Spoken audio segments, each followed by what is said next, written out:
দুই গলায় গলায় বন্ধু হাবলু এবং বাবলু, তারা দুজনেই দশম শ্রেণীতে পড়ে। তো তাদের মেইন সমস্যা হচ্ছে রসায়ন নিয়ে। তারা রসায়ন বিষয়ে ভালো করতে পারে না, কিন্তু পরীক্ষার দিন আজব এক ঘটনা দেখা গেল। হাবলু কাঁদতে লাগলো আর বাবলু আনন্দে নাচতে লাগলো, কারণ তার পরীক্ষা ভালো হয়েছে। হাবলুর মতো বাবলু গদবাদা মুখস্থ না করে বুঝে বুঝে পড়েছে। আসলে বাবলুর মতো ভালো রেজাল্ট করতে চাইলে কয়েকটি বিষয় আমাদের মনোযোগ দিতে হবে। রসায়ন খুব বেশি কঠিন সাবজেক্ট না। কিছু কিছু বিষয় আছে যেগুলো আমাদেরকে মাথায় রাখতে হবে। যদি আমাদের টার্গেট হয় কোনো রকমে পাস নাম্বার, তো পাস তো তোমরা করবাই। তো পাশের নিয়ে আসলে আমার এখানে কোনো ভিডিও নাই। পাস নিয়ে যারা খুব টেনে টুনে পাস করতে চায় তাদের জন্য এই ভিডিওটি না। যারা একটু ভালো রেজাল্ট করতে চায়, যারা A+ পেতে চায় অথবা 99 অথবা 100 নাম্বার পেতে চায়, তাদের জন্যই আমাদের এই ভিডিওটি। অনেক দুর্বল স্টুডেন্টও দেখা যাচ্ছে A+ পেয়ে বসে থাকতেছে শুধুমাত্র এই ভালো টিপসের কারণে এবং ভালো পরামর্শের কারণে। কাজেই যারা পাস নাম্বার নিতে চাও, শুধুমাত্র পাস করতে চাও, তারা এই ভিডিওটি ছেড়ে চলে যেতে পারো। তো আমরা শুরু করি আমাদের মেইন আলোচনা। তো A+ পেতে হলে বা 100-তে 100 পেতে হলে যেটা করতে হবে, আমাদেরকে প্রপার প্ল্যানিং করতে হবে। তো প্রথমত আমাদের কিছু টার্গেট নিতে হবে, যেমন তৃতীয় থেকে তোমাদের হচ্ছে মোটামুটি সপ্তম অধ্যায় পর্যন্ত খুব ভালোভাবে পড়তে হবে।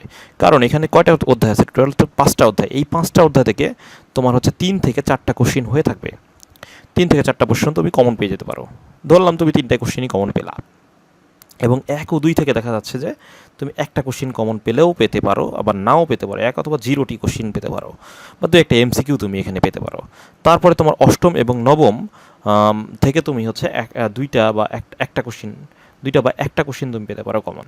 আর এই 11তম অধ্যায় থেকে তোমার একটা কোশ্চিন কমন থাকবেই, একটা বা দুইটা, ইভেন দুইটা কোশ্চিন কমন থাকতে পারে। আর এই 11 এবং 12 অনেক সময় কম্বাইন্ড অবস্থায় থাকে, আবার অনেক সময় দেখা যাচ্ছে যে এগুলো মিক্সড অবস্থায় থাকে। তার মানে আমরা বুঝতে পারছি যে এখান থেকে আমি মিনিমাম 3টা কোশ্চিন পাবো, এখান থেকে আমি মিনিমাম একটা কোশ্চিন পেতে পারি, আর এইখান থেকে মিনিমাম আমি একটা কোশ্চিন পেতে পারি। অর্থাৎ 3 আর 2 5টা কোশ্চিন কিন্তু আমি অ্যান্সার করতে পারছি। অর্থাৎ এই চ্যাপ্টারগুলো আমাদেরকে খুব ভালোভাবে পড়তে হবে। তো এখন যদি আমি A+ পেতে পারি কানের ধার দিয়ে, সেক্ষেত্রে আমি সেটা কি করতে পারি? তাহলে দেখো, এখানে যেহেতু 2টা কোশ্চিন তুমি পেতেই পারো বা একটা কোশ্চিন মিনিমাম পেতে পারো, তাহলে এই অধ্যায়টা ভালো করে পড়তে হবে। আর এই অধ্যায় অ্যান্সার যদি নাও করতে চাও, সেক্ষেত্রে 3 আর 2 5টা যদি অ্যান্সার করতে চাও, সেক্ষেত্রে তোমার অপশন হবে তৃতীয় থেকে মোটামুটি তুমি নবম অধ্যায় পর্যন্ত খুব ভালোভাবে পড়বা, এবং 1 থেকে 2 অধ্যায় এই দুটো ভালো করে পড়বা, তাহলেই ইনশাল্লাহ হয়ে যাবে। আমরা আসলে মোটা দাগে বলতে পারি যে তৃতীয় হতে আমরা সপ্তম অধ্যায়, অর্থাৎ এই 4টা অধ্যায় যদি আমরা ভালো করে পড়ি, তাহলেই আমাদেরকে মানে খুব ভালো একটা নাম্বার ক্যারি করা যায়। অর্থাৎ প্রায় 60% নাম্বার আমরা এখান থেকে পেয়ে যেতে পারি। তো সেক্ষেত্রে তৃতীয় অধ্যায়ের যে জিনিসগুলো পড়তে হবে, আসলে এই অধ্যায়গুলো সম্পূর্ণ ওভারল্যাপ করে, মানে একটা আরেকটার সাথে লাগালাগি, মানে এগুলো মিক্স আপ হয়ে কোশ্চেনগুলো হয়ে থাকে।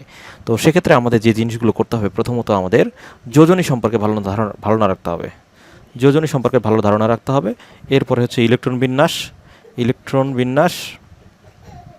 বিন্যাস সম্পর্কে ভালো রাখতে হবে। আর তারপরে আমাদের যেটা রাখতে হবে সেটা হচ্ছে পর্যায় সারণী। পর্যায় সারণী। এরপরে আমাদের রাসায়নিক বন্ধন অধ্যায় চ্যাপ্টারের কয়েকটা চ্যাপ্টার হচ্ছে আয়নিক আর সমযোজী। আয়নিক এবং সমযোজী থেকে কোশ্চিনগুলো হয়ে থাকে, সমযোজী থেকে অনেকগুলো কোশ্চিন হয়ে থাকে। কাজে আয়নিক এবং সমযোজী খুব very very very very important. এরপরে রাসায়নিক গণনা অধ্যায়ের কয়েকটা ক্যালকুলেশন আছে। S = W × 1000/mv, এই ধরনের যে ইকুয়েশন দিয়ে যে অঙ্কগুলো আছে, সেগুলো খুব ভালোভাবে করতে হবে। এছাড়াও আর 2-একটা আমাদের মোল N = W/m, এই ধরনের অঙ্কগুলো যেগুলো আছে, মোল সংখ্যার যে অঙ্কগুলো আছে, সেগুলো সম্পর্কে আইডিয়া যদি আমরা করতে পারি, তাহলে আশা করা যায় আমরা এই 60% নাম্বার পেয়ে যাব। তো আমাদের এই চ্যানেলে ধারাবাহিকভাবে এই ভিডিওগুলো দেওয়া থাকবে। তো আশা করি সবাই লাইক দিয়ে এবং চ্যানেলটি সাবস্ক্রাইব করে আমাদের পাশে থাকবেন ইনশাআল্লাহ। তো শুভকামনা রইল আপনাদের জন্য, আপনারা যেন বাবলুর মতো একটা ভালো রেজাল্ট করতে পারেন। তো সবাইকে ভিডিওর আমন্ত্রণ জানিয়ে শেষ করছি। আল্লাহ হাফেজ।